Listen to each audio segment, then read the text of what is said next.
Agora é uma pauta que tem o Adrilles no meio. Olha só que divertido.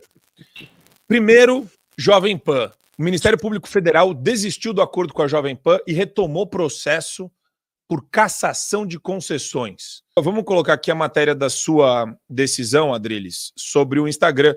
O Instagram foi, durante muito tempo, objeto desse debate de censura nas redes sociais. E tem um acórdão unânime dos desembargadores do TJ aqui de São Paulo, Tribunal de Justiça, que manteve a condenação do Instagram, que é do grupo Facebook, Meta, reconhecendo censura e prática de shadowban sobre a sua conta, Adrilles. Condenando a rede social a indenizá-lo pelos danos morais sofridos e a devolver a conta ao status quo que antes existia, antes da aplicação dessas penalidades. Mas a questão é a seguinte, Adrilles, o meu ponto, quando você tem uma comunicação direta do Facebook, desses grupos de rede social com o TSE, que existe essa porta, é uma porta giratória. Porta giratória. E a Paula falou de recrudescimento da censura. Eu estava falando com o Paulo Figueiredo sobre isso esses dias. Se a manifestação for um grande sucesso, eu fico imaginando o que eu faria se eu fosse um ditador. E eu ia ficar apertando cada vez mais. Eu acho que tudo caminha para um sistema que, se a gente não continuar na rua, a censura vai continuar e vai piorar, Adrilles, pelas plataformas e pelo judiciário. Estou mutado. Vamos lá. São várias pautas aqui, eu vou tentar articular tudo num comentário só, tá, Marco Antônio?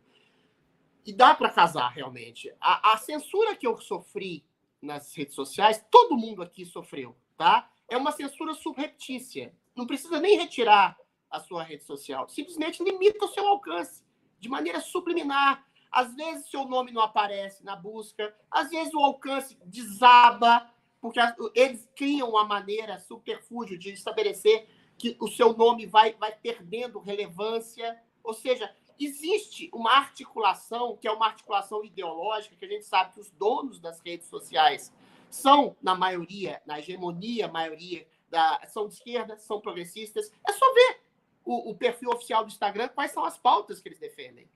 Com exceção do Twitter, hoje, todas as redes sociais, o TikTok, toda semana eu tenho um vídeo removido, porque eu falo uma fala que se coloca como agressiva. Ou seja, os artifícios de censura estão cada vez mais sutis. Se eu chamo o Lula, que fez uma declaração de antissemita, eu sou acusado de ofender o Lula. Se eu chamo o Lula de ladrão, eu sou acusado de ofender o Lula. Mas se eu chamo o Bolsonaro de genocida, sendo que ele nunca cometeu um ato de genocídio, eu sou removido das redes ou sou censurado. Então, eu provei por A mais B, através de um processo judicial, que o Instagram limitou quando? No processo eleitoral, eu tive 100 mil votos, era para eu ter 200, 300, sei lá, 400 mil votos. Por quê? O Instagram reduziu a zero o meu alcance de comunicação. Quando? Entre julho e outubro. Exatamente no período eleitoral. Ou seja, eles nem disfarçam isso. Os métodos de censura são sutis, mas eles não disfarçam. Agora, o pior método de censura, sabe qual é? Eventualmente é a autocensura que o empresário de comunicação se coloca. Eu não estou dizendo que o Tutinha se acovardou, não vou dizer o argumento ad hominem, até porque eu sou grato ao Tutinha, o dono da Jovem Pan. Mas o que acontece? Ele fica desesperado, ele vê que existe uma perseguição à Jovem Pan através do Ministério Público, não necessariamente através do STF, pelo menos ainda não. Agora, esse processo... Aí chega o quê? Um tanto de aconselhamento jurídico dos advogados voltados à cultura woke, advogados progressistas, porque eles acham que, e realmente tem alguma razão, o processo jurídico hoje do país, alguma razão não, toda razão, né? É eminentemente político, e então eles criam pontes de advogados para conversar com a direita, com a esquerda, que está no poder, não só no STF, mas como no governo federal, como na Secretaria de Comunicação. Aí contratam, estou dizendo a cronologia do que aconteceu, o Cacai, que é o mais ativista, petista, esquerdista, antilavatista que tem, para fazer uma ponte com o jurídico, com o MP, com dois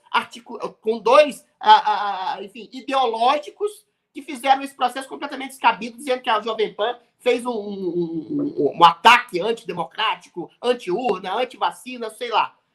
E aí, em vez de enfrentar esse processo, por que seria mais interessante enfrentar esse processo? Enfrentar esse processo por Ainda, Marco Antônio, ainda a primeira instância do judiciário brasileiro não é totalmente aparelhada. Você deve ter, e com certeza tem, um ou outro ideológico lá.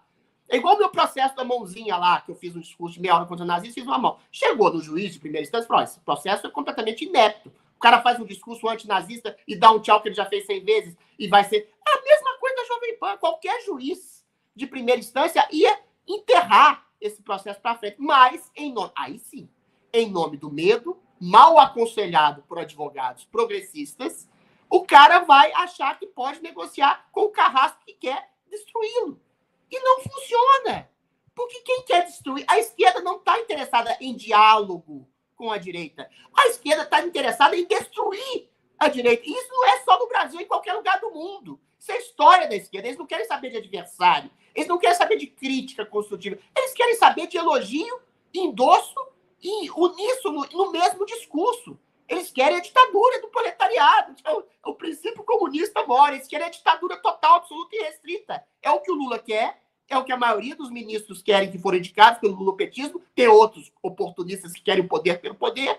Eles não estão interessados. Só que quando você cede nessa ânsia, e aí o Tutinha cedeu totalmente, tirou todos os articulistas e comentaristas que fizeram o sucesso da Jovem Pan, como você, como Augusto Nunes, como o Constantino, como a Ana Paula, tirou todo mundo e achou que ia continuar com a mesma audiência. O público está meio vacinado para isso. Aí a audiência da Jovem Pan, infelizmente, desabou. Então, o medo injustificado de que alguém destrua a Jovem Pan fez com que a Jovem Pan esteja, não estou dizendo que ela se destruiu completamente, mas esteja se destruindo, se suicidando totalmente em nome, aí sim, do medo, em nome de uma tentativa de diálogo com o carrasco que quer matá-la. A decisão de ontem do Ministério Público prova. Ficou 1 ano e meio com medo, acovardados, ficou 1 ano e meio tirando todos os comentaristas que fizeram sucesso da rádio, arrebentou com a audiência, a gente ganha aqui no Morning Show todo dia, e, eventualmente, o que eles ganharam com isso? Nada. É aquela velha frase do Churchill. Entre a honra, entre a desonra e a guerra, a Jovem Pan escolheu a desonra e está tendo a guerra e está sendo massacrada nessa guerra. É isso aí, Adriles. E é muito engraçado isso, né? Porque eu tenho informações lá de dentro que o pessoal acha que a gente é radical. Então, eles acham assim, sinceramente. Que a gente tá vivendo, não tem gente que morreu na cadeia, pelo amor de Deus. O pessoal falando assim, radical. Pô, eu tava vendo os comentários do pessoal aí que saiu. Esse pessoal era muito radical mesmo, né? Eles vão ver agora o que é radicalismo. Com quem eles estão lidando. Uhum. Porque vai chegar a realidade, a censura vai chegar para todo mundo. Corta minha cabeça, mas com carinho. É isso que a Jovem Pan tá fazendo. Assine o Fio Diário. Assim você vai ter acesso integral ao programa completo Adriles sobre tudo, além de outros diversos programas na nossa plataforma. Assine aí.